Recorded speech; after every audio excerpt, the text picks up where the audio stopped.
नाचोक बोंद अवसर नाचोक बोंद पायो भलो दावरे राम कहो राम कहो राम कहो बावरे राम।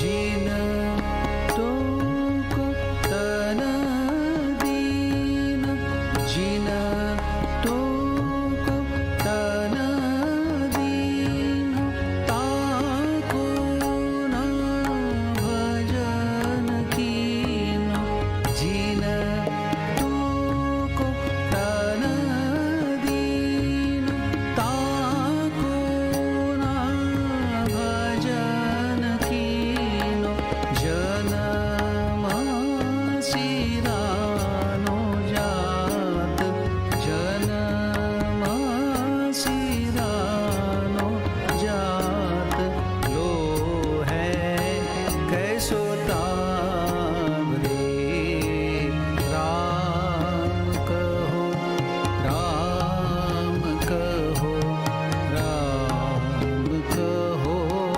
बावरे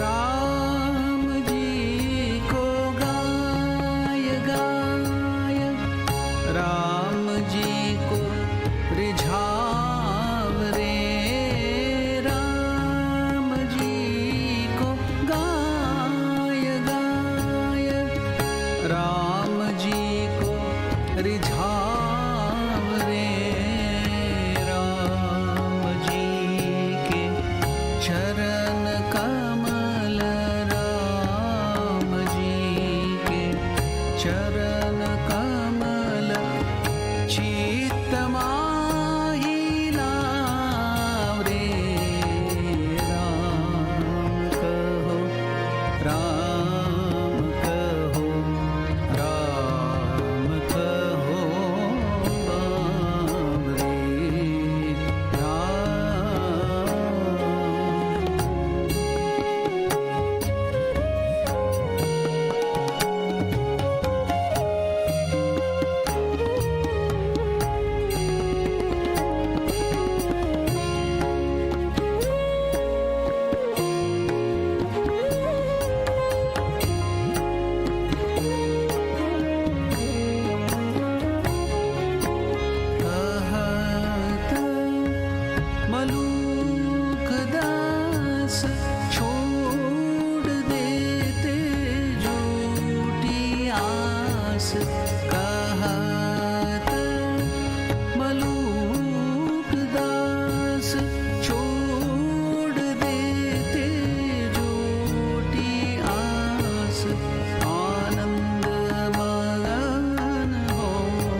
Om Namo Narayana, dear sisters and brothers. Take this opportunity to welcome you to this evening's program. Without much ado, I call upon the Ramakrishna Choir to lead us into opening prayer, and then we will proceed formally into the program.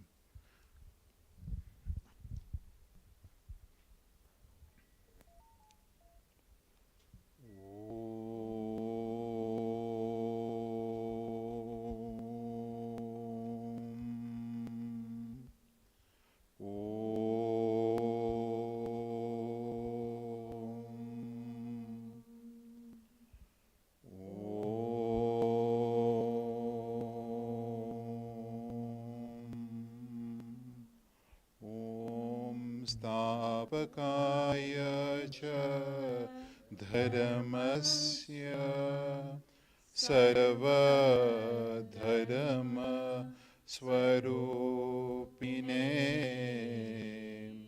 avatar varishtaya Ram Krishna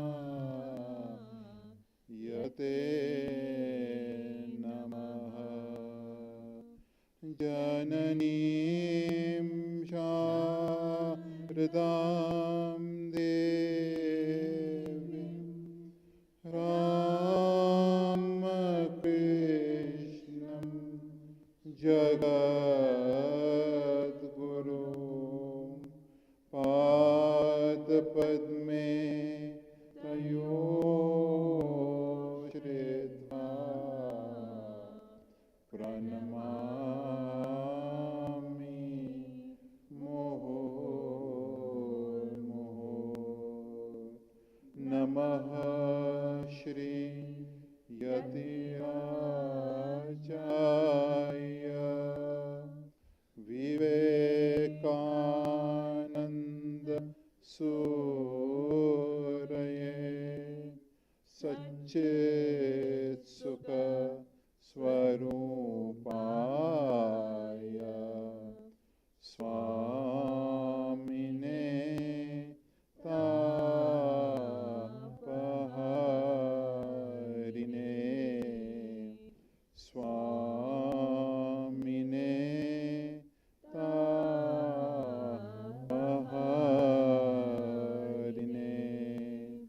Guru Brahma Guru Vishnu Guru Devo Maheshwara Guru Sakshat Param Brahma Tasmai Shri Gurave Namaha Tasmai Shri Gurave Namaha Om Shanti Shanti Shanti Om Hari Om Sat. Thank you very much. Om Aim Reem Ramakrishnaya Namaha Om Aim Sarvadeva Devi Swarupaya Shri Ramakrishnaya Namaha Om Aim Sarvadeva Devi Swarupaya Shri Ramakrishnaya Namaha. Revered Swami Swatma Ramananda Ji Maharaj, respected elders, sisters and brothers, Om Namo Narayanaya. I extend a very special welcome to Dr. Usha Vasthare, who is our chief speaker tonight on the topic of emotion management, that is biasness and neuroplasticity. Sisters and brothers, it is really joy. We are once again in company of Dr. Usha Vasthare.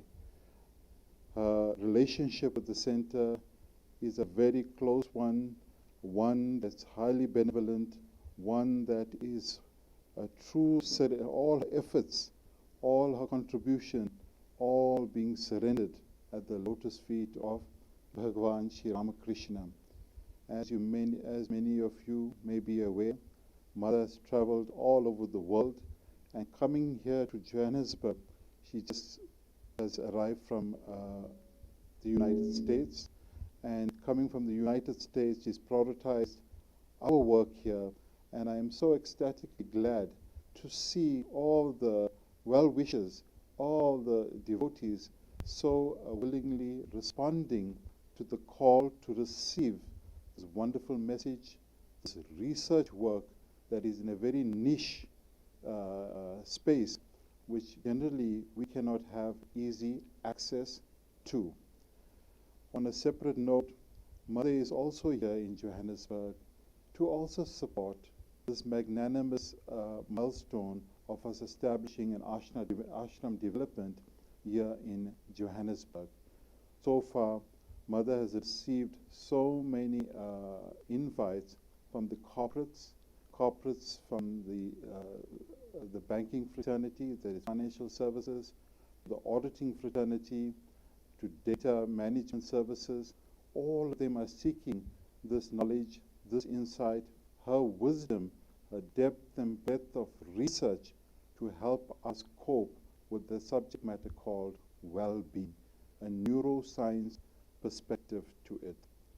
On a separate note, given Mother's benevolence and her philanthropy, she has used this opportunity to seek support so that whatever proceeds comes from these corporates, etc., it will be directed to the new home of Bhagwan Sri Ramakrishna. So on that note, there is very little, it's so inadequate for us to use the term even thank you, because she will take us to task, because she says she's doing the work of Thakur, Ma, and Swamiji. But just to reiterate once again, Mother has speciality is in Parkinson's disease and movement disorder, and she has particularly spent time at the Temple University in Pennsylvania, where she has completed research work in that space. She has presented a series of papers both at international conferences and has been interviewed on various TV and other channels both in India and the United States of America.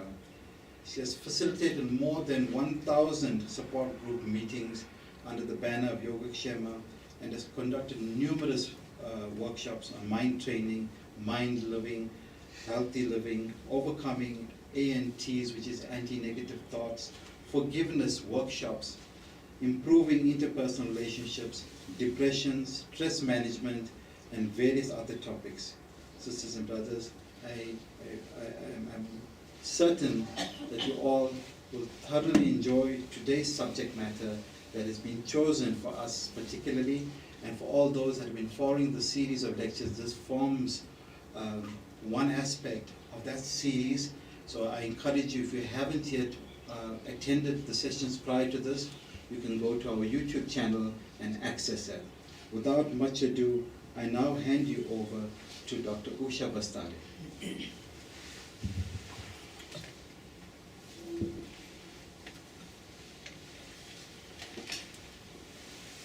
Thank you, Manish. Revered Swami Swarmaran Ramanandaji Maharaj, my loving pranams to you.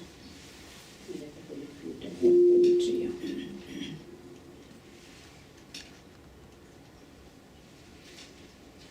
Yeah. Today is the third day in the series that you're all part of. And what we have done so far, I'll just recapitulate in the first couple of minutes and then move on. We have learnt about the difference between health and wellness, disease and illness. We learnt about the connection between body, mind, and our behavior. And it's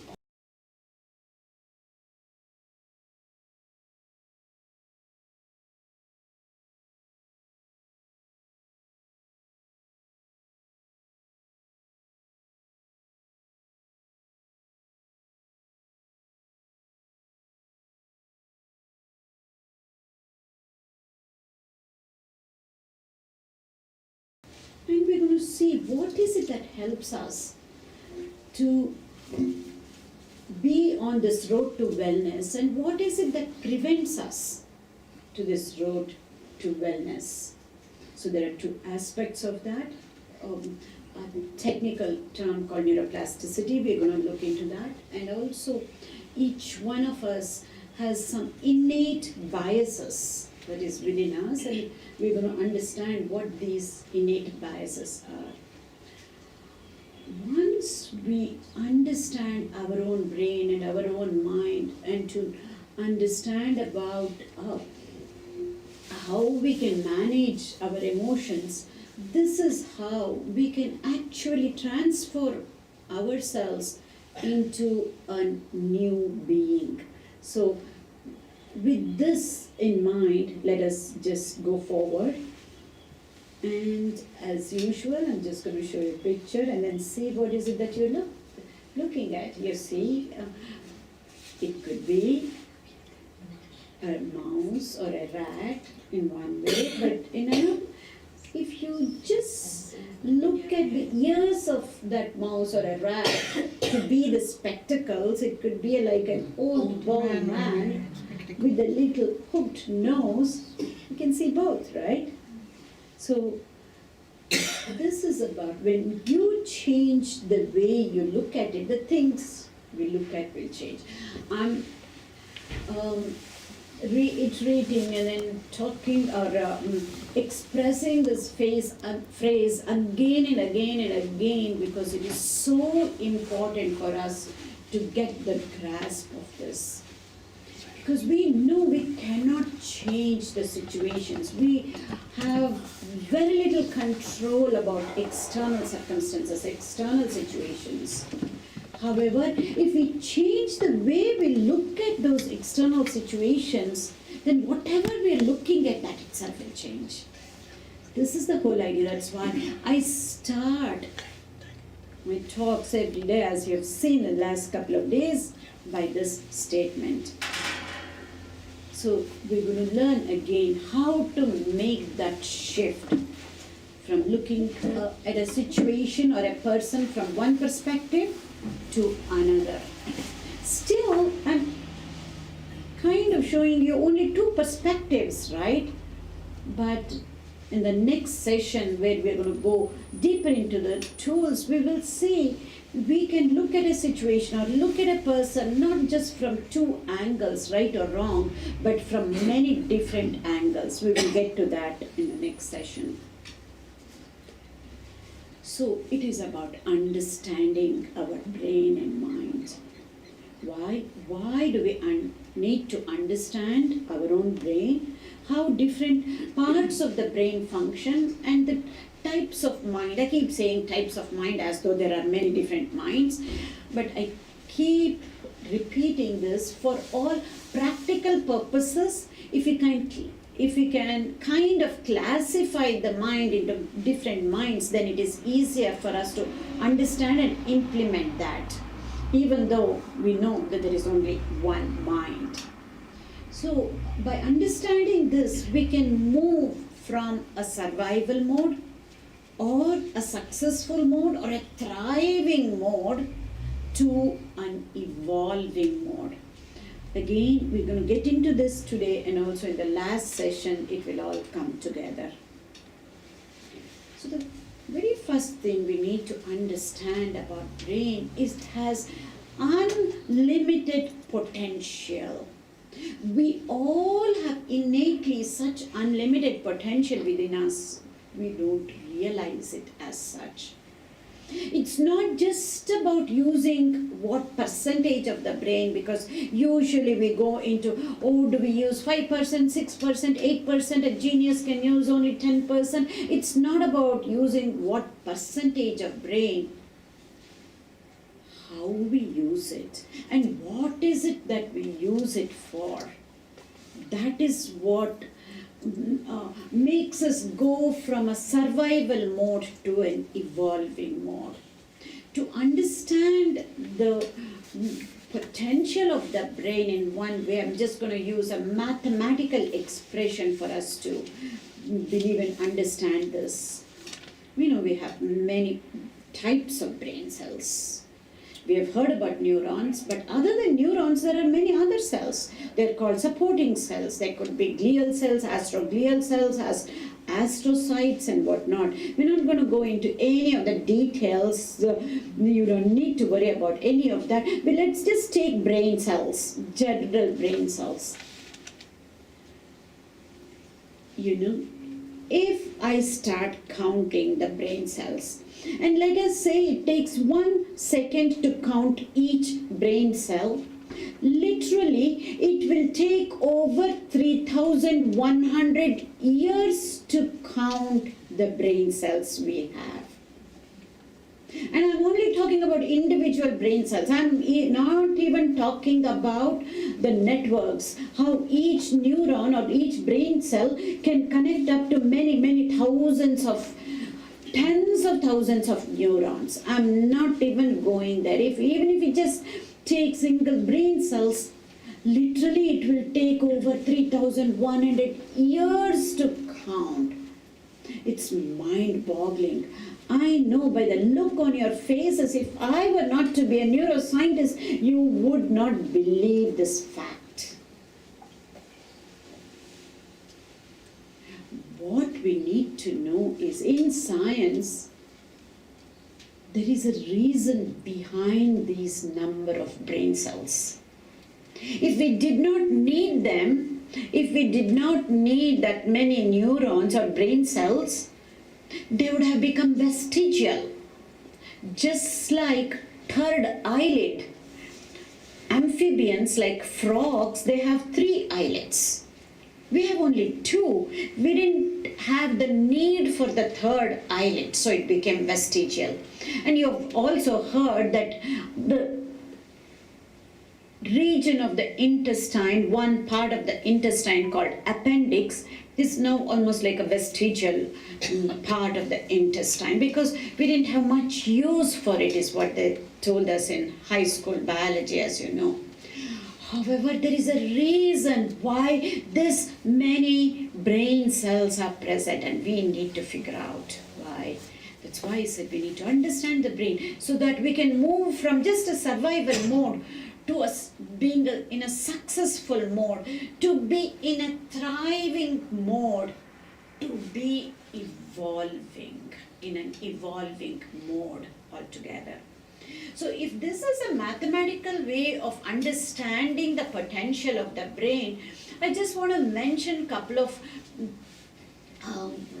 powers that we have of the mind, which emanates from the brain as such, which are the self-awareness, discerning power, the focusing power, the free will, which is the power to choose. All these represent the powers of our mind, which is also comes from the brain as such. So we literally have so much potential, and if we're going to provide you with certain tools, rewiring tools of the brain, where we can access this potential that we have.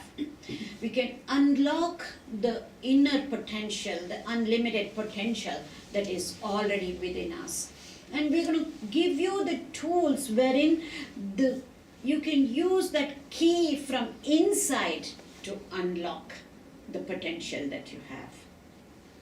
So the second aspect that we need to understand is that brain acts like a medical store, or even a chemical factory, if you may, because we've gone through this, I think, in the first or second session, wherein we said every thought we get, every feeling releases a chemical. So much so, the brain is like the biggest pharmacy that you can think of, that is open 24/7.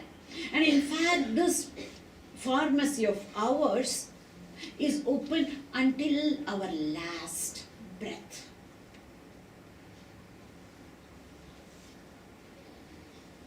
So let's move on to understand a little bit about the mind. Again, broadly, if we can divide or classify the mind into habitual mind. It's also called non-conscious mind. I prefer to call it as non-conscious mind, but usually it is referred to as the subconscious mind. From this, if this mind is activated too much, this is where we get into stress. And we're going to see what those ants, what I've written there, are nothing but automatic negative thoughts. These automatic, the name itself says it is automatic, spontaneous, you don't need to put any effort. They arise from the habitual mind. Whereas the other type of mind is the willful mind, also called rational mind, also termed conscious mind, is what we use and we need to use to form any changes, to make any changes in our lives, to transform our lives, to change our unwanted habits, or to manage our emotions. This willful mind, conscious mind, or the rational mind is what we need to be using a whole lot more. So this picture depicts both,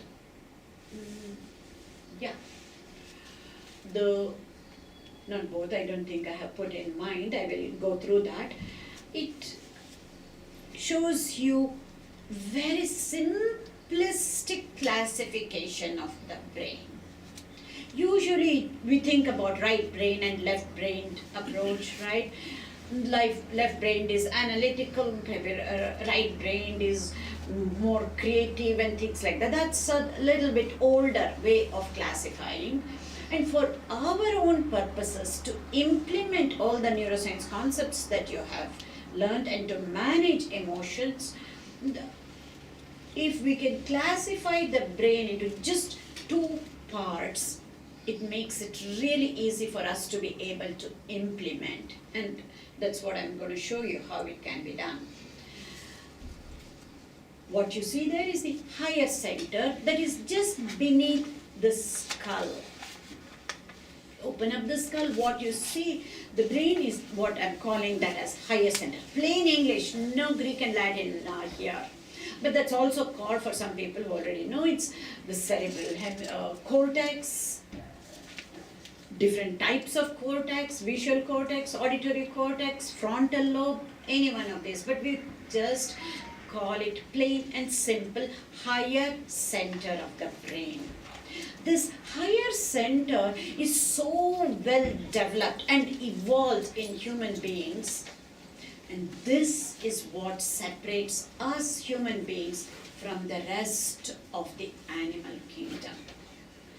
And it is the most developed part of the brain in the entire animal kingdom. Human beings have this really well developed higher center of the brain. And the other region, what I'm calling as the lower center. Again, plain and simple English. This lower center functions very similar to the rest of the animal kingdom.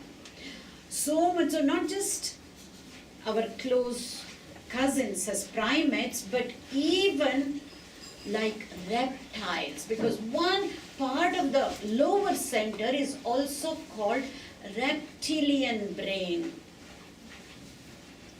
which means that part of the brain in humans will function just like in reptiles, not as evolved. And many times when we really get emotional and when we go out of control with our emotions, that is the part of the brain, and that is where we react to things like that right away. Sometimes when we say reacting to things, not necessarily by talking from a scientist's perspective. You might be reacting in your mind. Outwardly, somebody might be quiet. So don't take me wrong. Just because somebody outwardly has a poker face and not reacting does not mean that they are calm and cool inside. Extremely important to be able to understand, because what is happening inside is even more important than what we just say it out. So the lower center is, again, when the lower center of the brain gets activated, this is where we get stressed out. This is where we get anxious, more anxious. This is where we get depressed. And that is the part of the brain from which the automatic negative thoughts also come about. We're going to see many of the biases, or some of the biases that we're going to at least look into it in a couple of minutes, come from that lower center of the brain. So how do we manage the emotions? Whenever the lower center gets overactive, we should have that self-awareness. Again, self-awareness, free will, the focusing power, the discerning power. These are the powers of our conscious mind, or that come from the higher center of the brain. And very simply, higher center is, if you can compare the brain to a computer, it's not a good comparison, I tell you. Our brain is so much more powerful. I don't mean powerful in a way that we can add up so quickly like a computer. No, the computer can outbeat us. I'm not talking about the calculations part of it, but our brain is so much more powerful than a computer. If you come to think of it, who made the computer? It is this biological brain that discovered the computer, right? And not just the computer, even the AI, the artificial intelligence. It is this biological intelligence that is responsible to create and make the artificial intelligence. We should never, ever forget that. And not become slaves of the technology, because we are the ones, the biological intelligence. Biological brain is what created the technology. We should have control over this technology, including the AI, rather than becoming slaves for that. So now we're going to go a little bit deeper into how this lower center of the brain functions and the higher center of the brain functions. Just by going into this functioning of these two parts of the brain, we'll be able to know how we will be able to manage our own emotions, and not just emotions, and much more than that. And then we will see what I mean by that. When this lower center of the brain is very active, and I've already said this lower center of the brain functions very similar to the other animals, right? When it is overactive, we get into stress response, what we call as fight, flight, or freeze response. I'm just going to touch upon it, take 10 seconds for each one, because we're just going to know how this functions, that's all. Not getting into details, because each topic by itself is a separate session, a couple of sessions, to be honest with you. Sometimes each topic either we go through for one day or several days. So I'm just going to mention each one so that you will get an overall view, so that you'll be able to manage your own emotions, and not just managing emotions, to be able to recognize where some of the thoughts are coming from, which part of the brain the thoughts are coming from, where are these feelings coming from, and which part of the brain do I need to activate to override some of the negative emotions and feelings that we have. And whenever we feel anxious and nervous, this is the lower center that is being very active. And some people are worrywart. They worry a lot. And especially parents, right? When the kids go out, they have to make sure they call once they reach a certain place. I'm not making any value judgments here. I'm just taking examples to make you understand. Not to make anybody feel good or bad, but for us to understand what happens in the brain. Panic attacks, worrying too much, or repetitive thoughts, getting stuck on thoughts, what we call it as obsessions, or we get stuck on actions. Some people keep on going and checking or whether the light is on or not, or they keep on changing the switches on or off, or they keep on going and checking if the stove is turned off or not. They do it so many times, sometimes it even affects the quality of life. So getting stuck on thoughts and actions, these obsessions and compulsions, if they go out of hand, there is a condition we call that as Obsessive-Compulsive Disorder. What I have noticed, especially in India, some people who are highly religious, many of them have this condition. The people who come to me who are highly religious, who are, let me just put it that way, because certain of the things that religious practices do, if they do not understand the reason behind it, if they just focus on the actions, they can get into this compulsive behaviors or obsessive behaviors. And it's called OCD, Obsessive Compulsive Disorders. But we will leave it at that. And also many of the addictive behaviors, whatever it may be. It could be for a substance or it could be for our own thought patterns. Those addictive behaviors are also because of the lower center being highly active. And especially when we react, all those reactions and hardwired attitudes, this we need to understand. We have a certain thing against certain community, against certain religion. Most of the times it's a negative thing, right?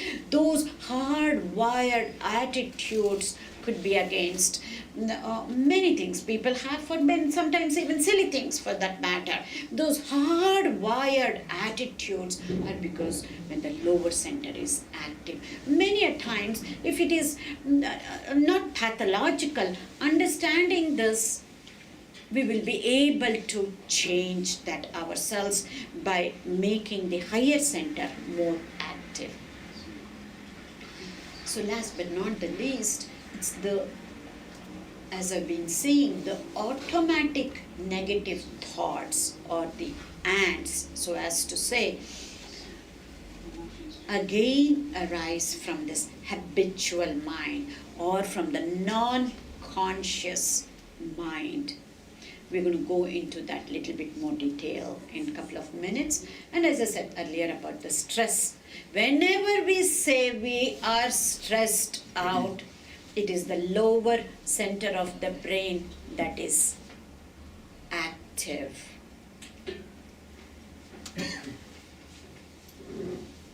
And now, coming to the higher center. You see the arrows in the previous slide. Lower center, the arrow was upward. It was active. Lower center was active. And now the higher center of the brain, that is the part of the brain that makes us human. If that is less active, that is where our willful, conscious mind, rational mind emanate from this higher center. When this higher center is not as active, what is happening? We cannot focus for a length of time. We have poor time management skills. No matter what, it is so hard for us to be on time when our higher center is less active. We're disorganized, we procrastinate a lot, we keep pushing things for another day, tomorrow, which tomorrow never comes. And then we become overly emotional. And we keep making the same mistakes again and again and again. We cannot learn from experience. Especially with interpersonal relationships, we can understand this. Keep making the same mistakes again and again and again. Either between spouses or parental and kids relationships or even sibling relationships. We cannot learn from our experience, and because we react, we become over emotional, we keep making the same mistakes again and again and again. And we have heard this, especially with students. They have a lot of anxiety during exam time, test anxiety, exam anxiety. Some people even have social anxiety. They don't want to mix with others. As a result, they become listless, not interested in many of the things, and they also tend to become lazy. Not only that, they're uninspired. They're not willing to learn at all. If our higher center is not active, also it means we're not ready to learn, we're unwilling to learn and uninspired. All of this, if I just say that, we behave in ways that don't match our desires. We have hopes, we have wishes, we have desires to be doing something, to become something. It only remains as a wish and a hope and a desire, because our actions are totally opposites. In other words, we just say it, we want to do this, we want to do that, but we never get to do that. We don't follow up our thoughts, our feelings, our words, whatever we say, we don't follow it up with action. Many a times there is no reason for it. It's only because our higher center is less active, so we become uninspired, listless, and unwilling to learn. Same higher center, let us say, it almost behave like overactive lower center, right? And even worse than that. And if the higher center is active, and that is how it's supposed to be, because this is the higher center is what makes us human. So if this higher center becomes active, we are able to focus for a length of time, for long periods of time, long attention span. And we have this non-judgmental awareness. We accept things as it is. We accept people as they are. We don't judge. We may not talk, but we are judging inside. So that can be reduced if the higher center is active. And how? We're going to give you a tool that helps in this non-judgmental awareness, which is what is really important. So if the higher center is less active, if the lower center is more active, that is where we start judging people like that, as soon as we see many a times. And if we take up something, we persevere. We make sure we complete that task, perseverance. And we are joyous with whatever we do. And we are also proactive. We plan out. We don't wait until the last minute. We know what needs to be done. So we do it. And we plan, we take actions, we make decisions. Basically, this is the CEO. This higher center, when it is highly active, it acts like a CEO, able to plan, take decisions, take the responsibility, be joyous with whatever one person does, the person is doing, and to be non-judgmental. And when higher center is active, we learn from experience so that we don't keep making the same mistake again and again and again. Whether it with respect to interpersonal relationships or with respect to certain other things.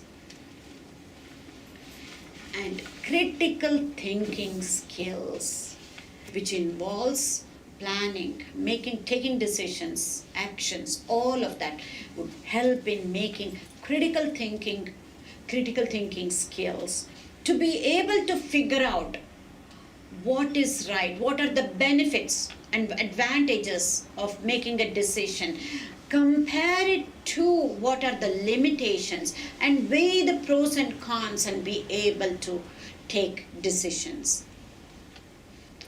And look at the last one. We have the ability to express emotions. That is why even the last session I said, put a word to the emotion that you're feeling. That means we are able to express our emotions in words. Understanding emotions through cognition is a technical way of saying. If we are able to understand what those emotions are, if we are able to put a label to those emotions, that is the first step of managing the emotions. So with this, we get a whole lot of idea as to be able to how we manage our emotions. And then this slide puts it all together, whatever we have learned about the brain and mind, higher center of the brain from which we get the conscious, willful, rational mind, and from the lower center of the brain emanates the non-conscious or the habitual mind or the emotional mind or the subconscious mind. And the ants and the stress response, the automatic negative thoughts, come from this part of the brain. So one common tip is to be able to keep the lower center less active and to be able to use the higher center more and more and more, make that more active, because this is the center that makes us human. How are we doing with the time? We're okay. I think so, right? Yeah. What I'll do is, this is one section of the brain wherein we have covered about understanding our brain and mind.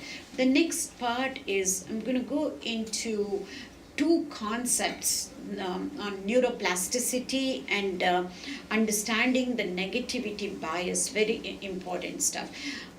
Let me ask you, do you have any questions relating to this, pertaining to what we have been doing, not something out of league, because then everything gets diluted.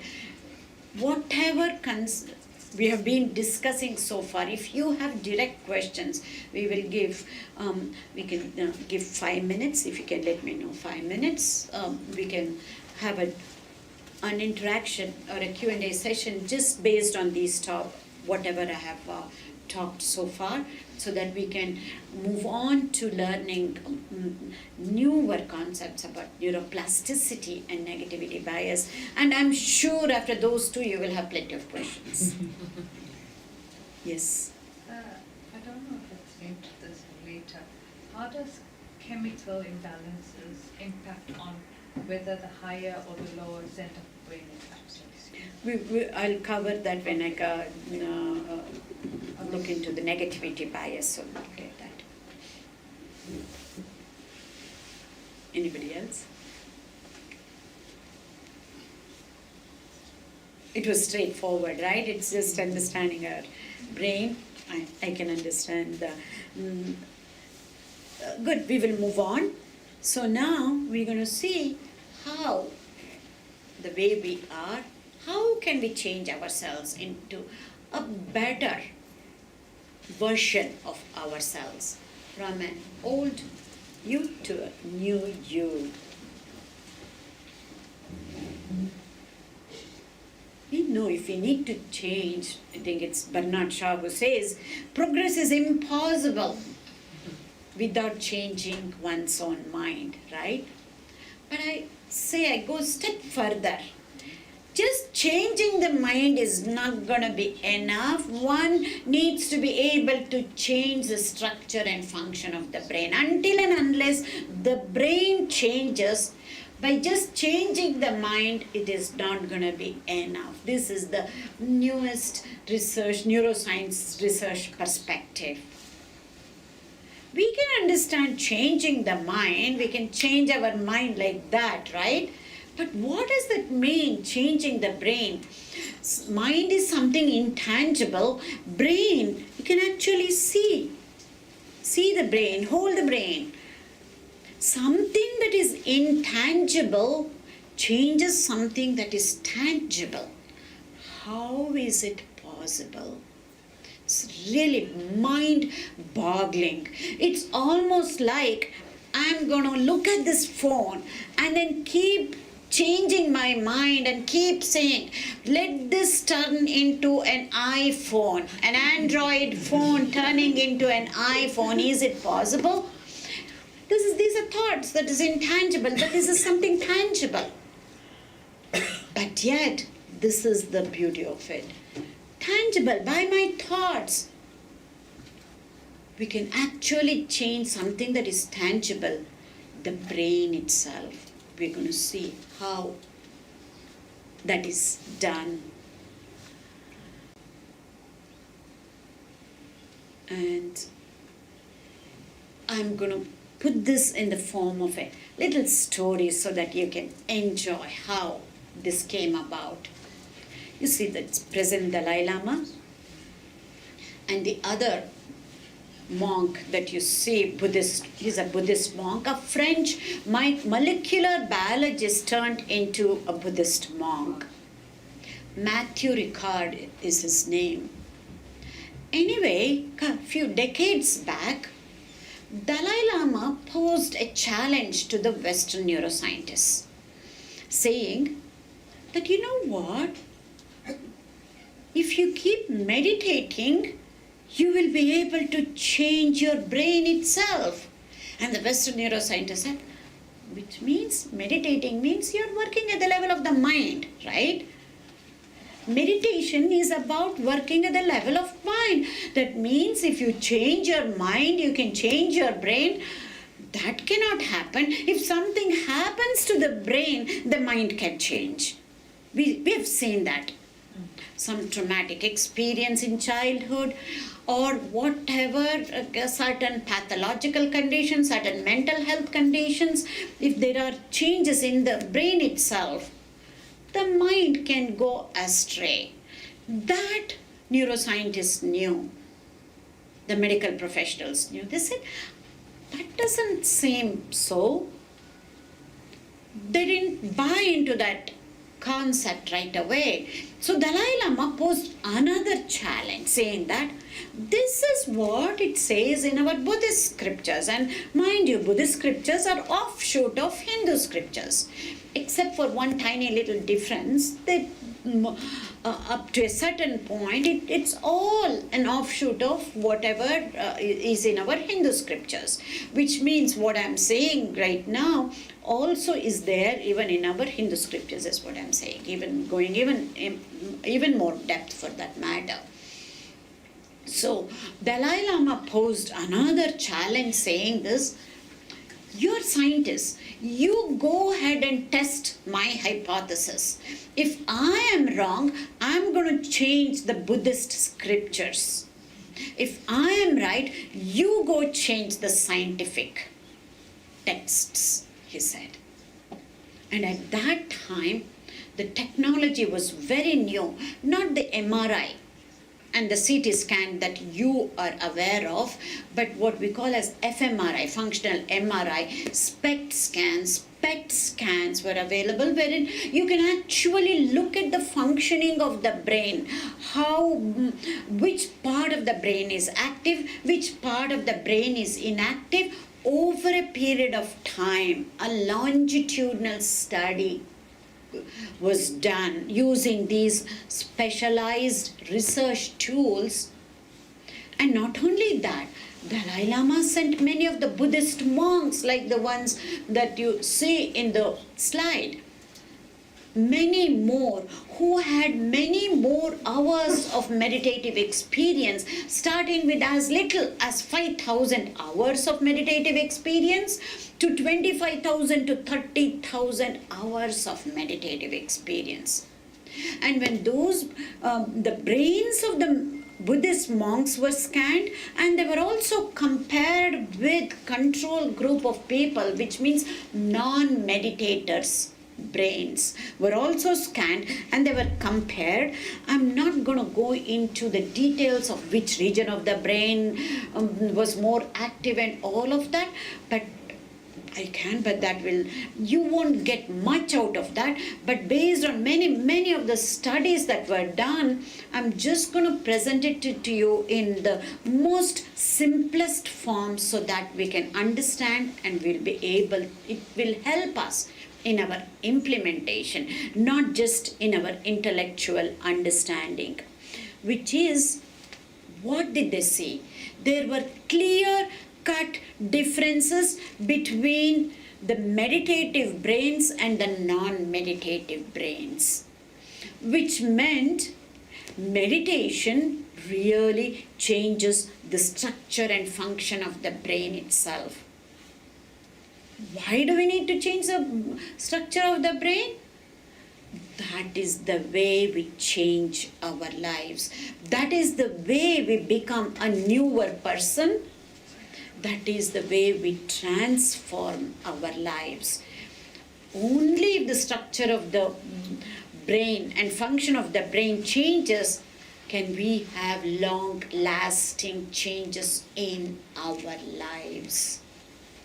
So the whole study, if I can just say, if you change your mind, not in a flippant manner, but in a highly structured, organized, willful manner over a period of time, can change the structure and function of the brain. Changing our mind, when I say highly structured, willful manner, is nothing but that meditation. Not the way we know how to change the minds. I don't want to have coffee, it's too late during the day. I would rather have some herbal tea, not in a flippant manner changing the mind, but in a highly willful, structured, effortful ways, which is nothing but meditation can change the very structure and function of the brain. And just changing our mind again is not going to be enough. This is the key. That is why we might be doing tens of thousands of hours of meditation, sitting and doing meditation. We have seen if you have gone to meditation retreats, people say, I have been meditating for 10 years, 15 years, but I don't see much changes at all. Our japa, if there are initiated devotees here, and I know there are many, is like mini meditation. We might be doing japa for many years, but yet not many changes that we see in our lives. The reason is we just do meditation, we just do japa, we don't take a one step forward, which is all the changes that happens in the mind, or when we do the meditation, when we do the japa, to understand how that works and to be able to make changes in our experience, daily life experience. If that does not change our actions, our habits, our experience, then there won't be long-lasting changes in the brain, which means our lives will not change. This is where I'm so attracted to Ramakrishna Mutt and Mission's philosophy. It's not just about sitting and meditating and doing japa thousands of times. They have given us a model. This is nothing but a neuroplasticity model to put that into service, karma yoga. Atmano mokshartam jagadhitaya cha, and Shivajnane jiva seva. How do you do the service? What attitude do you have? What frame of mind do you have? That is the action right there. Change in our action. Even there we need to be careful. We can be doing karma yoga with having such huge egos. Even then it won't work very well. We need to go really, really deep and to understand what that really means, to truly make change, long-lasting changes in our brain, to truly transform ourselves. That experience, the service that we do has to be done with the right attitude. That we have learned that from our Swamiji, which I'm not going to go further. And it has to come from Swamiji's, and it has come. There are many YouTube lectures that you can go into the website of this center and you'll be able to find.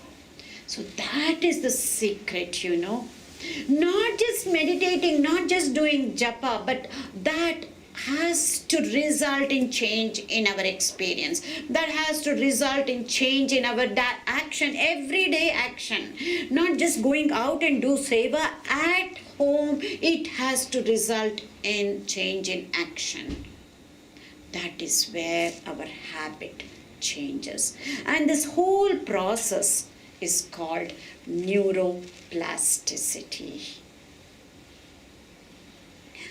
If I have to go just a tad deeper into whatever I said, I just until now just said change your mind. That is what meditation is about, is what I said, right? Again, changing mind means if you change our thoughts in a particular way, the brain changes.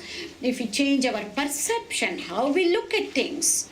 Every day I'm starting with, if you change the way you look at things, the things you look at will change. That is nothing but the perception. Changing our perception will change the structure of the brain. Changing our attitude, changing our belief system, changing our memories, changing our mindset itself will change in the structure and function of the brain, and over a period of time, that is how our life changes. That is how we can see the change in our personality and in our habits too. And this whole process is called rewiring of the brain. And we're going to provide you with tools. If we have time, we will start off with the tools today, or else we will take it up in the last session. Rewiring tools. And finally, again, if I have to just summarize in one sentence, this whole story behind the neuroplasticity research that was first challenged by the present Dalai Lama, is this. Just having positive thoughts are not going to be enough. The positive thoughts have to be followed by positive feelings. Again, having positive thoughts and positive feelings are not going to be enough. I can tell you, if we spend time in the kutir, we will be thinking positively and we will be feeling positively. Just that is not going to be enough. Those positive thoughts and positive feelings need to result in positive experiences need to result in positive actions every day when we go out of the kutir, how we are at home and in the outside world. Those positive thoughts and positive feelings have to result in experiences. Positive experiences. Then only we will be able to see long-lasting changes in the structure and function of the brain, and so in our lives itself.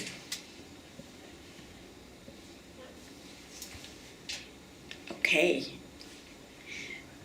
And take 3 to 5 minutes. If you have any questions with this neuroplasticity, you can ask. Otherwise, I'm going to move on to what is it that prevents us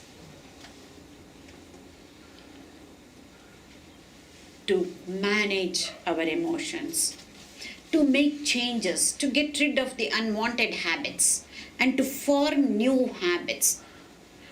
As exciting as this is, this part, what I'm going to be presenting, is the most important part. But if you have any questions, comments about neuroplasticity, yes, you seem like you have something to say. Go ahead. Humans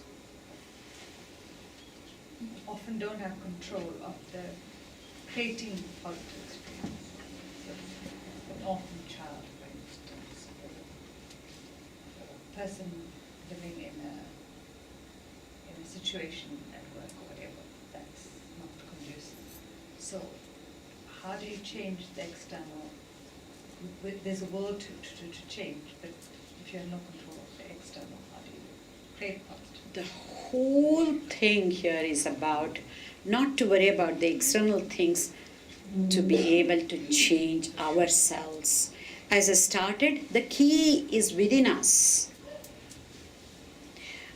As you rightly said, we may have very little control over the external circumstances. If we have some control, yes, that's the easiest thing to do. We should try. And we do. All of us, without our knowledge, we try to control, change the external circumstances, including the people. We try to change people.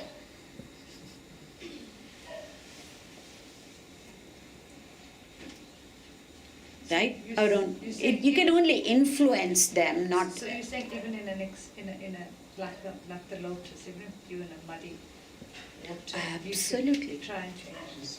No, not that you should. What I'm saying is, it is really easy to change external circumstances, and if we have control over that. For example, it's raining. We don't have to use our willpower. Nothing will happen. I won't get wet, or even if I get wet, I don't care, so I walk into the rain. It's so easy to pick up an umbrella and use, right? We don't have to use our mind power to be able to do something that we have control over. That is not what I'm talking about. The things when we do not have control over the external circumstances, then do we suffer? Or do we change ourselves so that we can evolve through that situation? That is the choice that we have. And that is the choice only humans have, no other animal would have. That choice is what is called free will. And the choice, we have to make the choice, and the choice is ours. And if we make that choice and carry that through, irrespective of external circumstances, we can be healthier, happier, and evolving. I don't even have to mention, there are plenty examples. And I'll just give you one name, because for this culture that might help to take that, and then I'll just mention the name and a little bit, and then you can go and look upon the person, easily available on the internet, and I can even tell you the name of the book. In Search of Meaning by Viktor Frankl. Yes. Yes, I see nodding heads. So that he, during World War II, he was a Holocaust survivor. A doctor. Later on, he went to US and then started logotherapy. He's the person who started logotherapy. Could he control anything that was outside? But he changed himself. Extreme situation, right? But every day we see, right here, because I'm speaking in the Ramakrishna Center, I'm going to take those examples. Every day we see our sadhus. There is no control over the external circumstances for them, but they keep changing themselves from inside to be able to handle anything and everything, right? That is enough for us to get inspired. And with this kind of theoretical knowledge, to be able to practice and transform ourselves. Good question.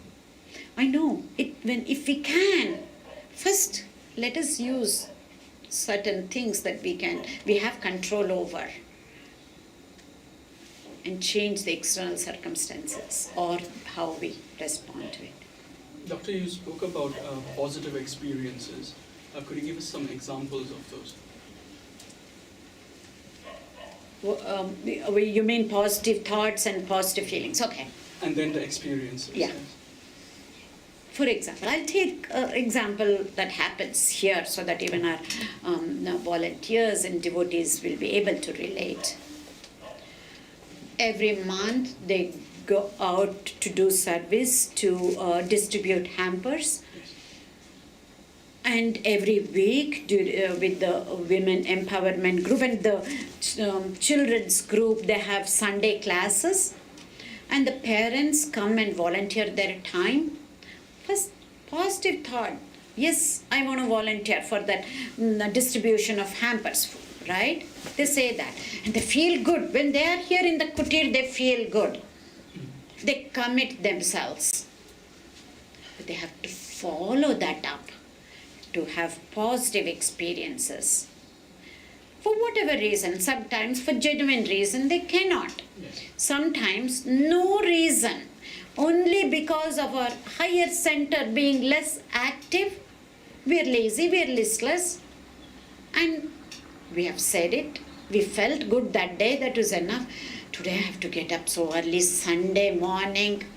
It's okay. Anyway, I can go tell either Naresh or Swamiji, it is okay, they say, and they don't participate in that. So it does not result in positive experiences. That positive experience, how we look at it, it might be really hard. That doesn't mean it was easy to come. It could be raining, it could be so cold, and yet you come in. It might be tough, but how you feel, how you take that experience, if you learn it the proper way, is what makes it positive. Does not mean easy experience. It's not about being tough or easy, but being positive. What about for people who are homebound? There's a limitation on their experiences at home. How would you give them something that they could do so that they have experiences when there is a limitation to that? I want to ask you, why do you feel like that? Because that is where, yes. I know where this is coming from. What is it? It's mostly women who are in the home having limited experience. Do you think so? Maybe the women that you see. But think about our grandmothers and great-grandmothers. They had no experience, but they were so evolved. It's not about going out and then having the experiences. Day to day, whatever we do, that can be converted into beautiful spiritual experience. In fact, it comes to mind what Sister Nivedita talked about Swamiji. She said, there is no difference between secular and sacred in Swamiji, in Swami Vivekananda. What women do at home, it looks like mundane secular work. This is how women have the capacity and capability and the power to convert any karma. Any karma means an activity. That's all. Any karma and any activity into karma yoga. They are the ones who have the most opportunity, by the way. Correct. So you're talking I more would about, like you to think about Yes. it and change that perception. So Thank you. I'm not looking at a woman as such. I know. My question was directed towards when COVID started. People were at home. Okay, They had health And issues, now, mental okay. health issues. fine. Yes, that's the- Okay, that's only for 2 years, but I hear this from women. All right. That's why it went there, because usually this is the question I get from women. We don't have much opportunities. Whatever you do, any karma, any action can be converted into karma yoga. It's all in the perception. Maybe, I don't know, we don't have time, otherwise I would have told you a little story about 3 stone cutters. Maybe I will do it in 4 or 5 sentences, make it really short. A village, a lot of work that's going on. There are many stone cutters. A stranger comes and asks the first stone cutter, what you're doing? And he says, don't you see I'm cutting stones? And the second stone cutter, he goes and then he says, oh, I'm doing this for a living. And the third stone cutter says, he's also doing the same work, getting the same pay, nothing extra. He says, I'm part of building a temple in this village. Same work, different perception, different attitude with the work that you see, what makes it.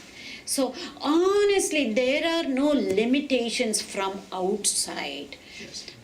We human beings put our own limitations, our own barriers from inside.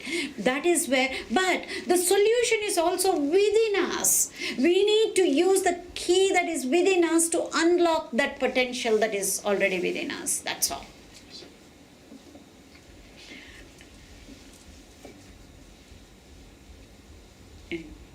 Anybody else? Okay, then we will move on. Now we're going to see, what is it? What is it that prevents us to have the positive experiences? Many a times they go through positive thoughts, positive feelings, the experiences happen, but they don't look at it in a positive way. The reason is this. What is it that prevents us? You see, ants. Right? What you see here is a single type of ant, but in nature you see many different types of ants, like black ants, red ants, the tiny black ants and bigger red ants, termites, fire ants, all different types. In a similar way, we have ants in our brain. No, not the ants that you're thinking of. It's an acronym, what we call as automatic negative thoughts. Don't go on imagining that there are ants going within the brain. I feel the ants are... No, it's an acronym. Automatic negative thoughts. Just like in nature, you hardly see a stray ant. You always see in groups or one behind the other, right? In a similar manner, our automatic negative thoughts come in groups of one after another. And why? It is because of negativity bias that is innate within each and every one of us without any exception. And there is a reason for it. I'm not going to go into this, you have to just take my word, that these automatic negative thoughts or the negativity bias that we have has evolutionary significance behind it. Because this is very much needed. Having that negativity bias within us is needed for our very survival. I mean physical survival. That is the evolutionary significance that we have. But right now, we don't have any dangers to protect us from physical dangers. It's all man-made dangers and it's all up here, right? So this negativity bias that was needed for a caveman and even later on maybe, and even now sometimes we need, I'm not saying, but that keeps us in the survival mode. And let us spend a few more minutes to understand what this negativity bias is and what are these ants and how we can change that during the next session. So because of this negativity bias, as the name suggests, these are automatic thoughts, negative thoughts. We don't have to put any effort. It comes spontaneously, and they come from the lower center of the brain, mind you. That part of the brain which functions very similar like that in any other animal. And when we have many of these automatic negative thoughts, our mind acts like Velcro. These negative thoughts stick like Velcro. And any positive thought we have, it gets washed off like the non-stick pan material, like Teflon.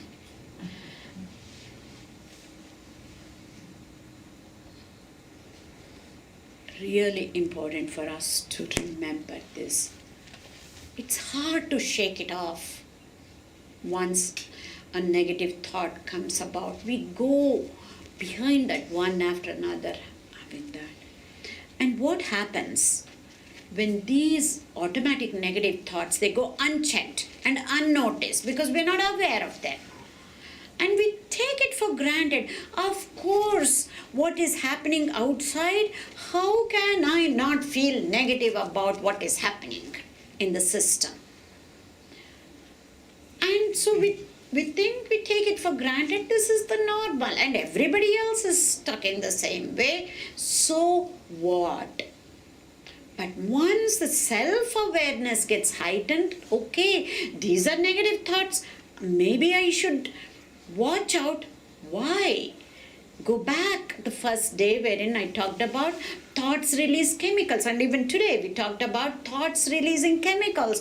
Negative thoughts release negative chemicals that get distributed over throughout the body, and over a period of time it affects our health. Automatic negative thoughts do affect our health. They affect our relationships. The first thing it does is to affect our relationships. It affects our work. It affects our learning. It affects our entire life. And even more so, when we have these unchecked, unnoticed ants, the mind acts like pendulum, going back and forth between past and future. And we look at past with regret, and we look at future filled with pessimism and anxiety, especially anxiety. And whatever is happening in the present moment is not enough for us. We are not satisfied.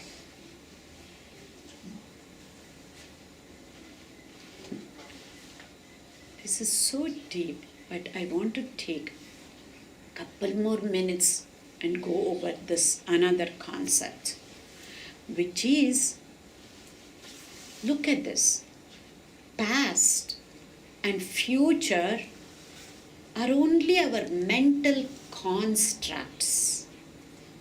There is nothing like real past, nothing like real future. I see that quizzical look. I'll go further and say, that does not mean we cannot learn from the past. That does not mean we cannot plan for the future. We should learn from the past. We should plan for the future.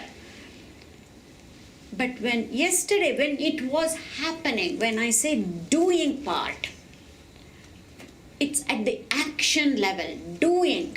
Otherwise, it's a mental construct. Yesterday, when it was happening, don't mind my English language here, to make a point, I'm going to go really against all grammatical rules of English and then make you understand. When yesterday was happening, it was today. Tomorrow hasn't happened.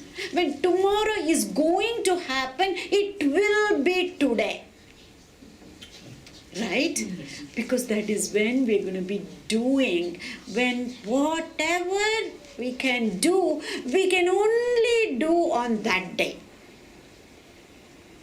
No, it's not even that day, it's only that moment. This is why our scriptures say, we don't know what happens the next moment. Make use of this moment. Which again means this is the most beautiful thing. If you can catch it, your whole life changes. Then all you need to do is to take care of only one moment. This moment, a single moment. Yes, I know it is not that easy. Single moment at a time.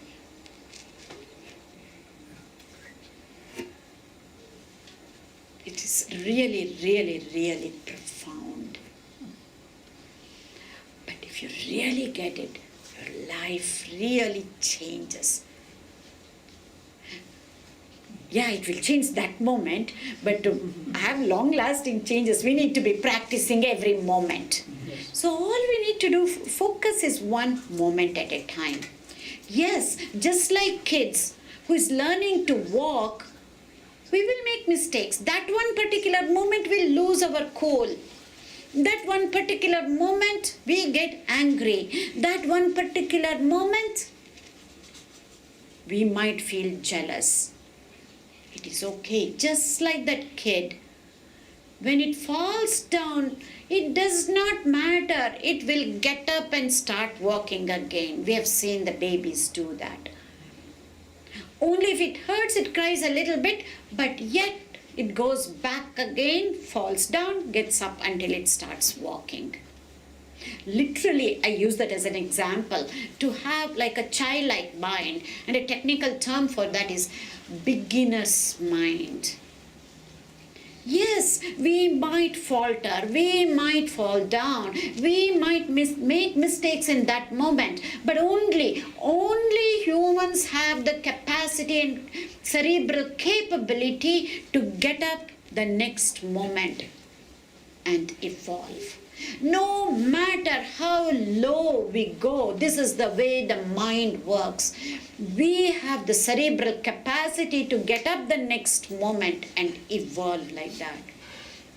And we keep doing over and over and over again. It might be few moments like that we might feel in a day. Those few moments turn into longer moments, many minutes to many hours, many days. This is how our life transforms. Yet, yes, maybe for 2 minutes our mind goes down, but it can come back up again like anything. And only humans have this capacity to come up and evolve on a moment to moment to moment basis. It's really, really profound. But these ants prevent us to be in the present moment, because the mind goes back and forth like a pendulum between past and future. This again we need to remember. It does not allow us to be in the here and now and here. This concept, if we can get, the rest of using the rewiring tools are going to be much easier. So I see that aha moment in many of your faces. I'm going to go on further, the next few slides, quickly go through, because I don't have to explain too much about ants. We go through this every day, and you will have more examples, more things to say than what I have put up on the slides. These are the reasons we think we say to ourselves or to others, but they are the excuses. Oh, this is the way he is. What can I do? How many times have I said, this is the way I am? I can't help it. I'm born like this. I can't help it. This is in my genes. My mom tells me that You are just like your grandfather. Right? Especially with respect to anger. It's always at the tip of your nose. Many of the parents have said this to their kids. So we can give many, many more excuses. We call them reasons. Hide behind the word reasons. But we've all done this. We will do it again. But when we do it again, try and remember the ants and then come out of it. That's all. And it's so easy for us to put the, I am like this because of my spouse, because of my daughter, because of my son. That is what we call as blaming. And we say blaming is like the termites in the ant population. As soon as we are aware that we are blaming either ourselves or the external, usually it's always the external circumstances, right? We need to come out of that because they're comparable to the termite population in nature. And we also say these statements, these are self-defeating statements. I just can't do it. It's way too hard, too much work. I'm bored. I'll finish this later, and that later never comes. Procrastination. Because remember, this is coming from the lower center. All the things we learned about how the lower center is active, all of this happens here too. And what are the consequences of all of this? This is what we need to know. That we cannot change easily. We keep trying, and then we cannot change easily. We shun away from the responsibilities. We are not being proactive. We make New Year resolutions, but how long will it last? We cannot hold on to our own promises. We cannot learn new things. We cannot be what we want to be. And more than that, we cannot be as empathetic as we would like to be. As parents, we understand that, but we still cannot empathize with our grown-up children. At least young children we can understand, but especially not just parents and kids, between siblings, between adults, at work, between colleagues, it is difficult to empathize. And so we become frustrated, but we don't know what to do. And we have everything, but we cannot be as happy as we would like to be, even after having everything. This we can understand.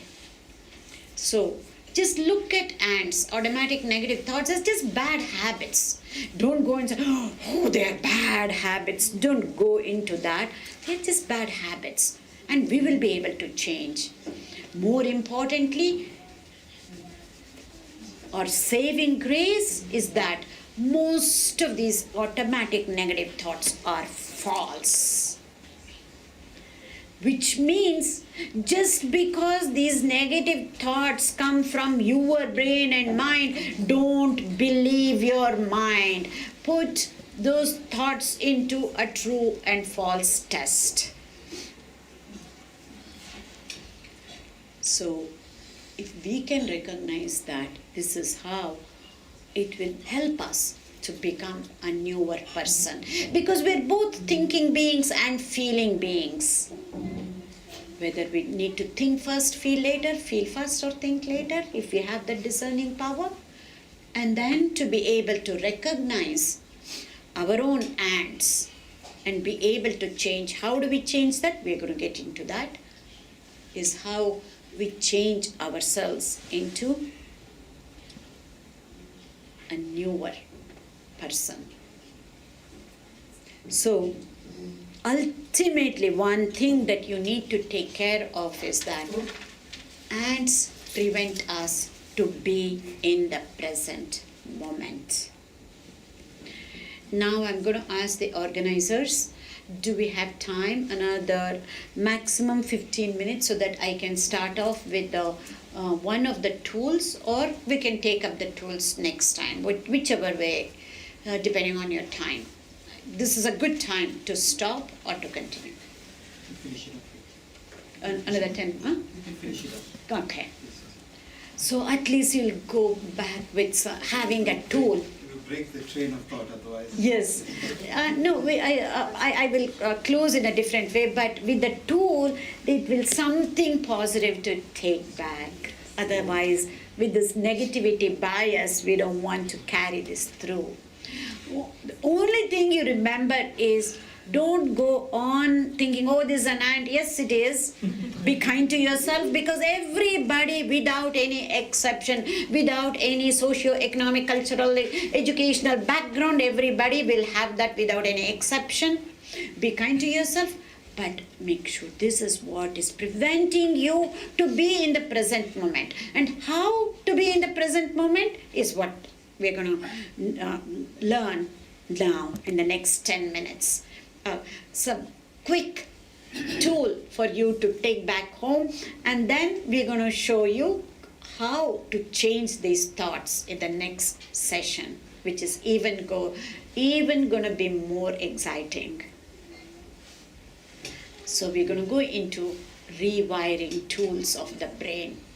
The primary tool that we need to remember is this, that we want to be in the present moment. Because if we have to do something, now we know if we have to do anything, it can only be now.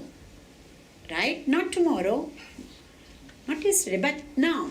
So I'm going to give you a tool how to be in the now and how to be in the now. We can be in the now as negative as possible. That is not what we want. We want to be in the how do we have to be in the now is the next thing. So this tool is nothing but mindfulness. Some of you might have heard. Anybody who has heard the term mindfulness? Yes? Yeah, of course.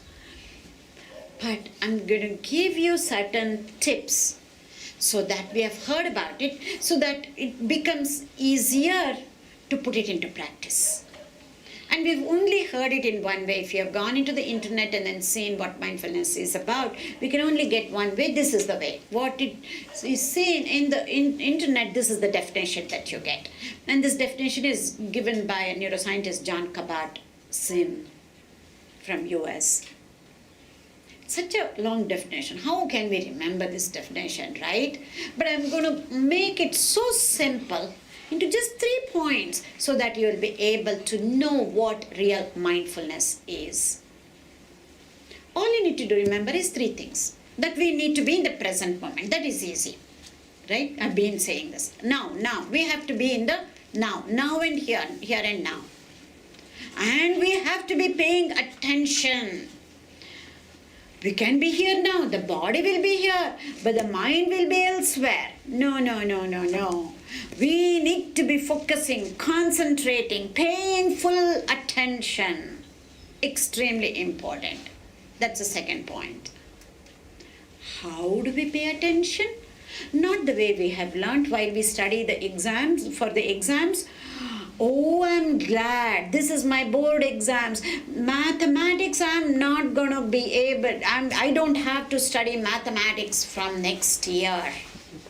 This is how we study mathematics, and we get an A- because we don't like that subject.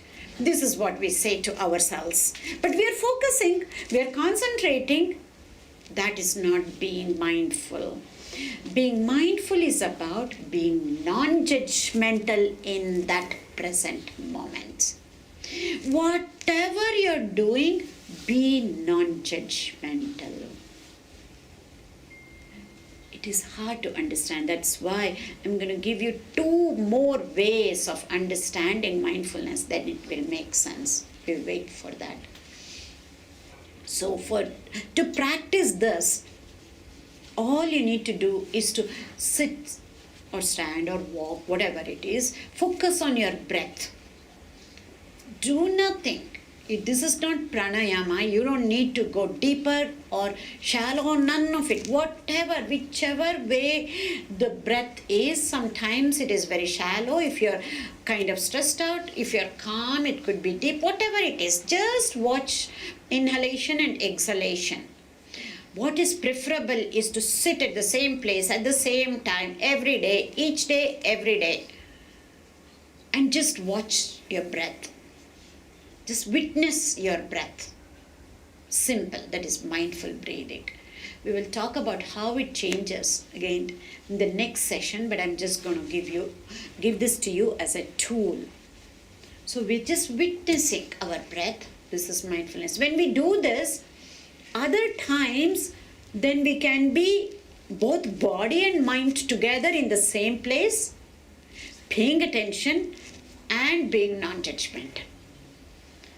Practicing as little as 5 minutes every day will help us to be mindful other times. That is the first way of looking at mindfulness. I'm going to give you a second way of looking what this mindfulness is all about. I think it's Einstein who said, you keep doing the same thing again and again and again and expect a different type of results. And he says it is, insanity. So we keep looking at the issue, keep looking at the situation, we keep looking at the problem the same old way. We keep looking at that person in the same old way we have looked upon that person all along. That won't help. We need to change our perspective of looking at things. So mindfulness is also about looking at people, looking at persons, looking at a situation, looking at a circumstance as though it is happening for the first time. Seeing your kids as though you're seeing them as the first time. Seeing your spouse as though you are seeing that spouse for the first time. That means without any biases, without any preconceived notions, without any preconceived ideas. But even if we do, this is the mistake we do. We think we are looking at that person as though it is for the first time, and we expect the other person to change. No, that is not what happens.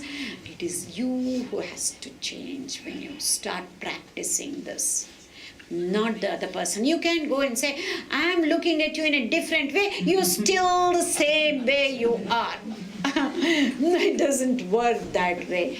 If you're really, truly, genuinely looking at a person in a different way, our relationship with that person, how we talk to the person, how we feel towards that person, how we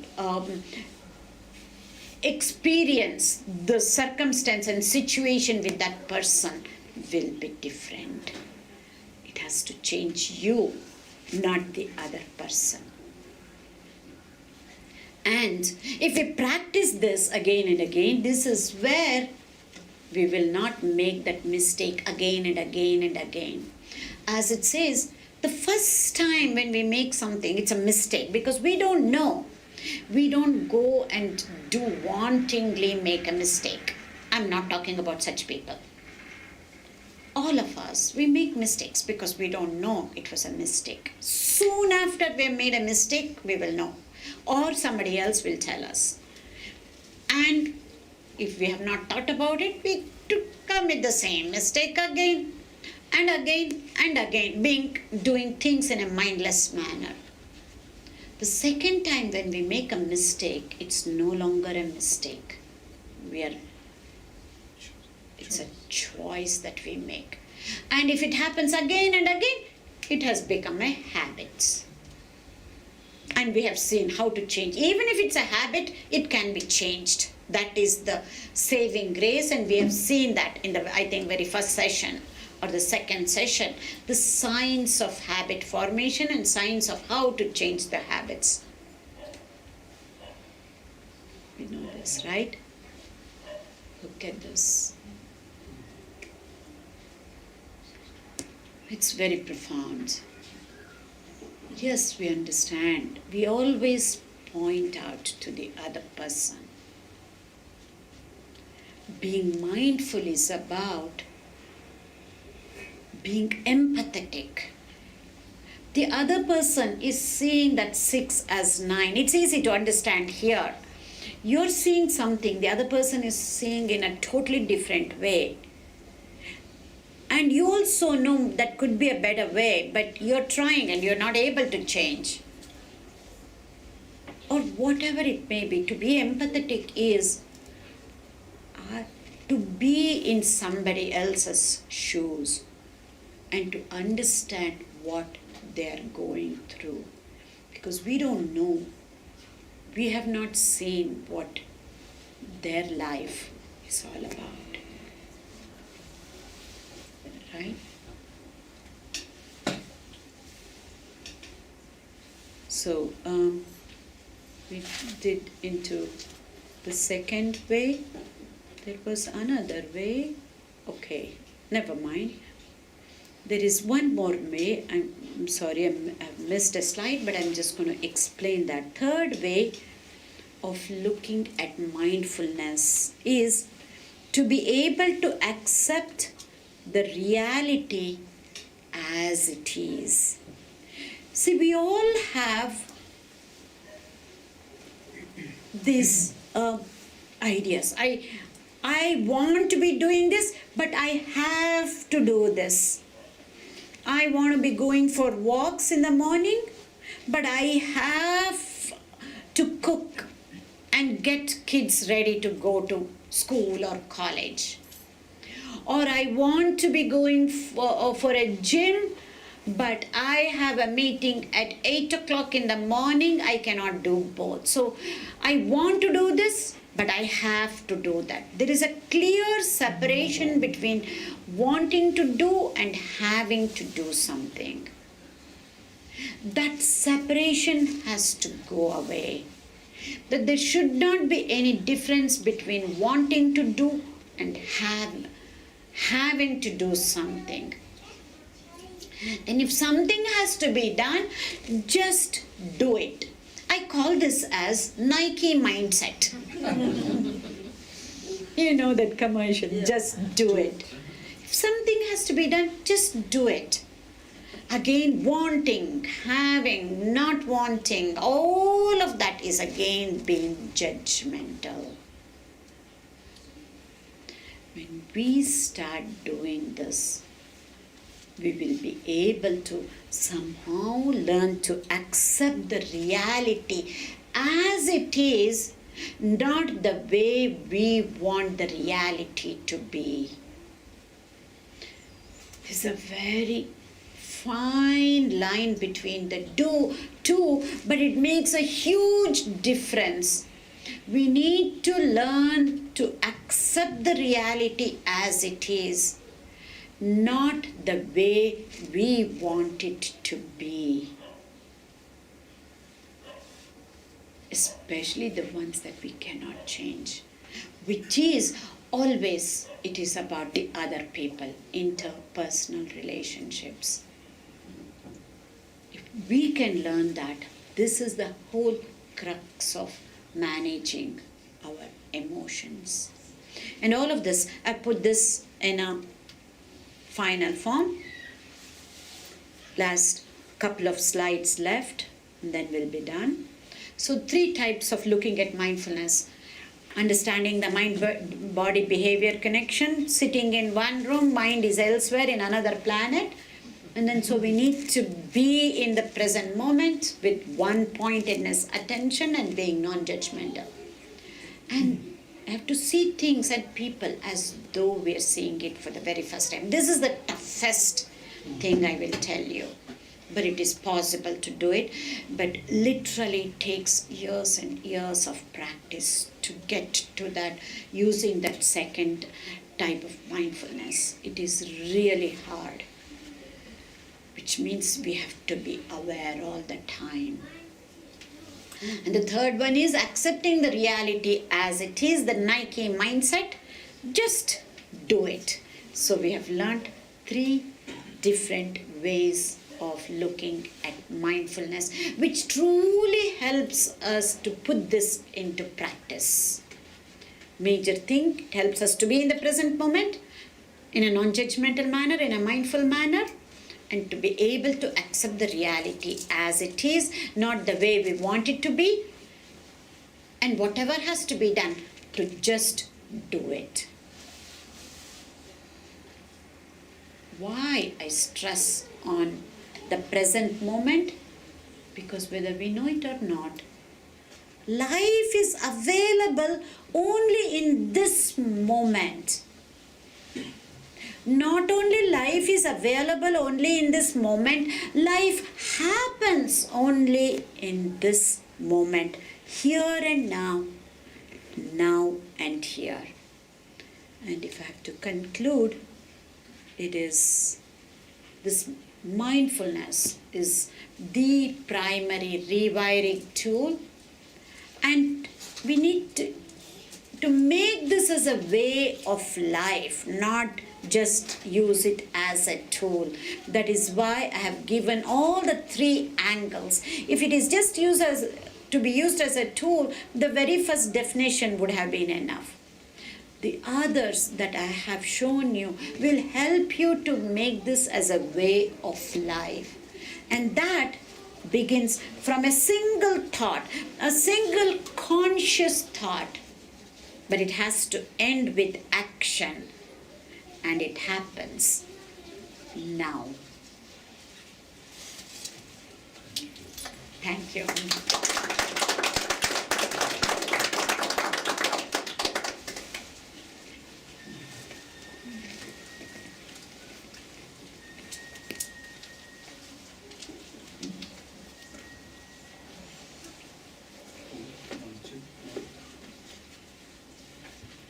Sound 1, 2.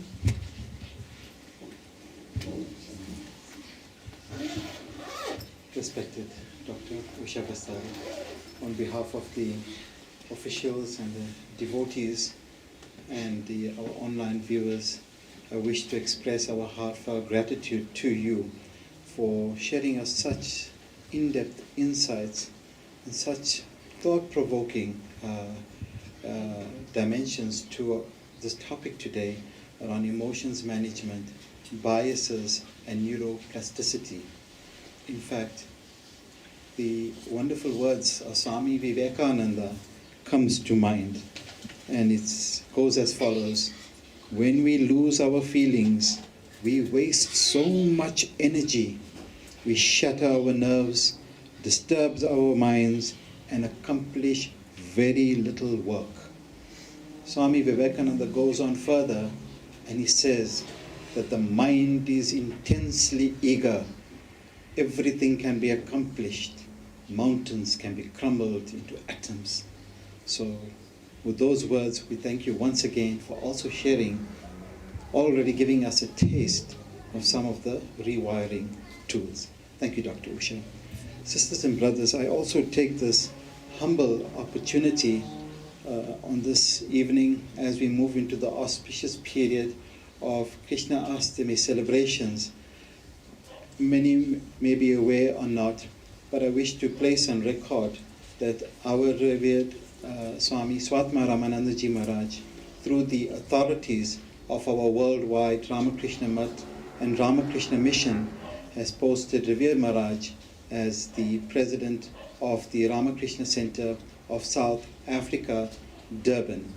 Now, Revered Maharaj will be making his way on Saturday to Durban and will take charge, will take over the administration of the center on the most auspicious day of Shri Krishna Janmashtami Day.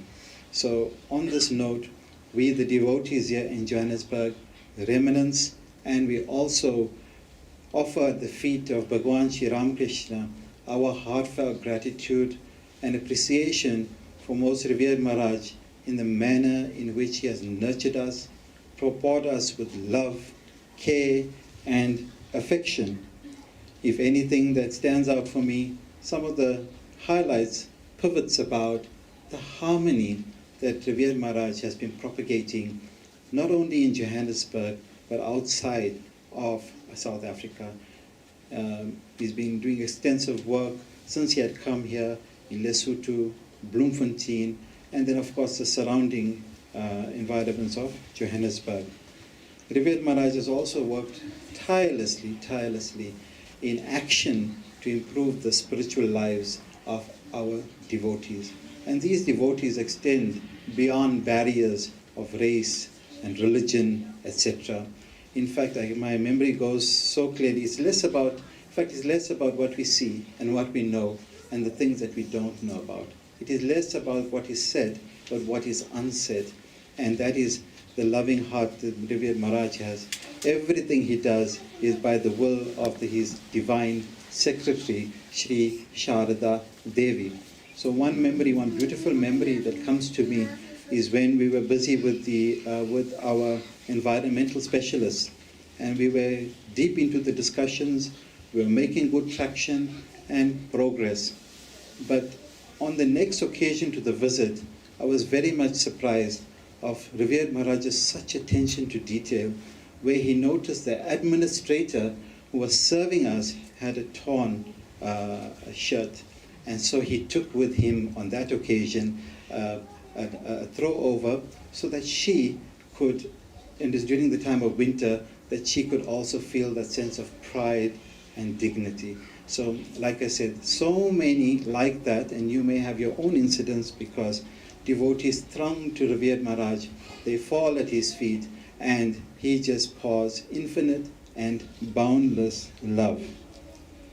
The other very important reflection for me is the manner in which Most Revered Maharaj has led us through COVID-19. It was a very, very difficult time for all of us.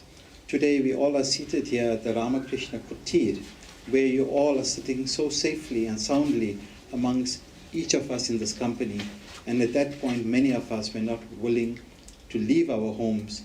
We were so afraid, and through contact with Maharaj, through either the social media platforms, etc., he was able to overcome those anxiety and those fears. So Dr. Usha Vasthare, as you take us to this neuroscience perspective of life itself and our mental well-being, Revered Maharaj has been actively driving it from a spiritual context and leading by example. So during that time, we were able to touch the lives of so many indigent, poor, impoverished individuals, to the extent, through Maharaj being the catalyst, we provided more than 45 tons of supplies to the poor. And that is again how Revered Maharaj has this ability to push us, to motivate us, to think of the impossible, how to go beyond that, because the first thing we think is why we can't do it. And Maharaj says it can be done. Let's put our minds, heart and soul. And sometimes he would fight with us that are we so mean that we are not wanting to go and serve the poor, serve the God in the human beings. And then of course, something that Swamiji is very passionate about is women empowerment.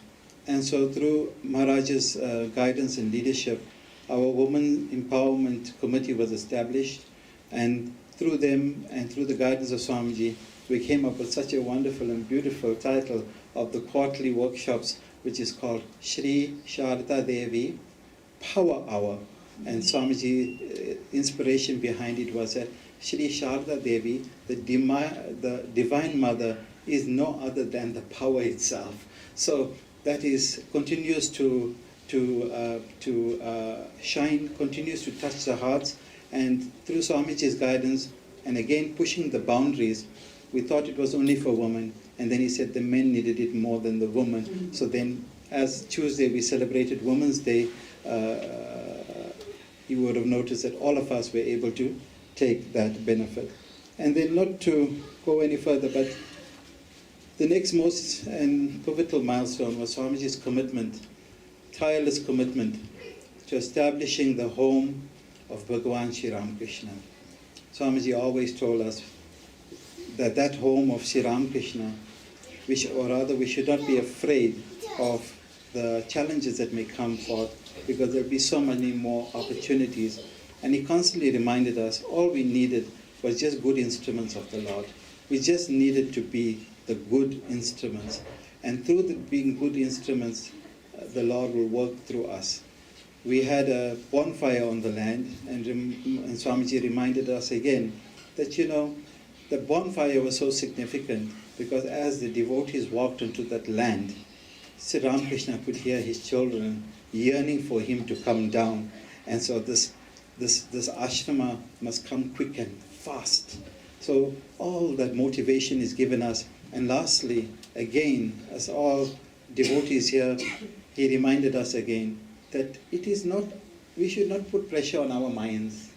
We should not create the hurdles and impediments of how difficult it may be to reach a sum of money to collect the funds to put it there. He said simply, this is the responsibility of the wife, Sri Sharda Devi, of Sri Ramakrishna. It is her duty to put the house of her husband, Sri Ramakrishna. So the Divine Mother will just throw this money down so that this house will be established. So I can go on and on and on about the spiritual gems, but I know that each one of you occupy a very special place in Revered Maharaj's heart of hearts. I know that you all enjoy your own special relationship with Revered Maharaj.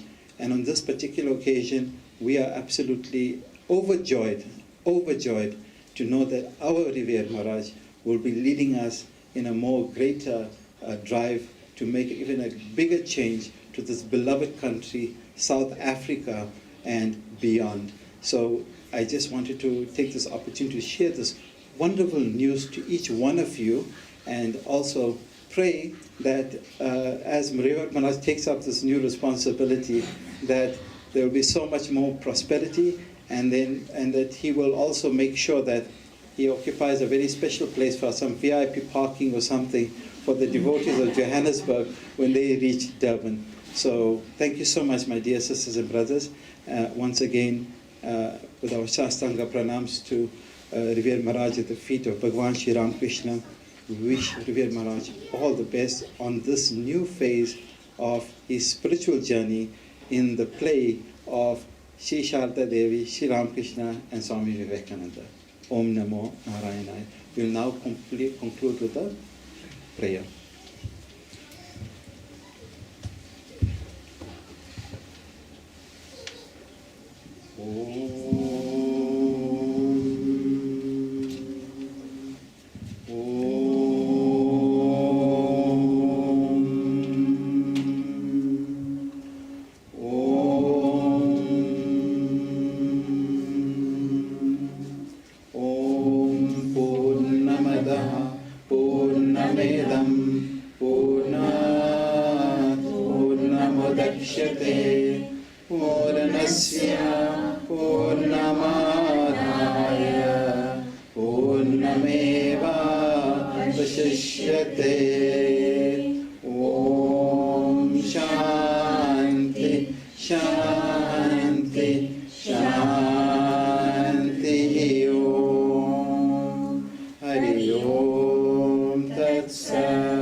जय श्री महामाया की जय, जय श्री स्वामी जी महाराज की जय। ओम नमो नारायणाय।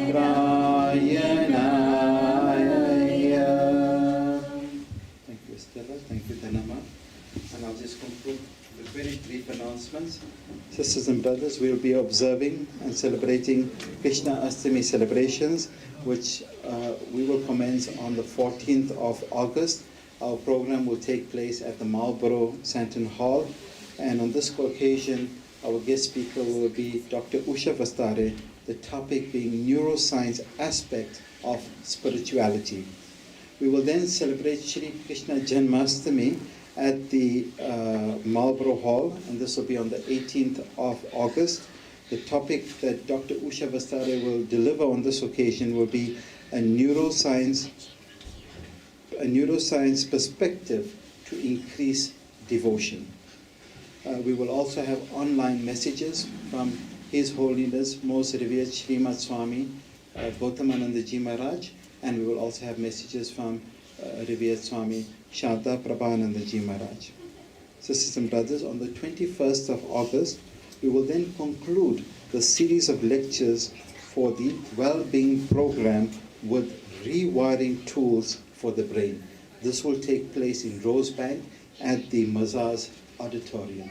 Sisters and brothers, thank you once again for taking the time and being present here today, and I'm quite confident that you all have taken so much benefit from this series of lectures that Dr. Usha Vasthare has been sharing with us.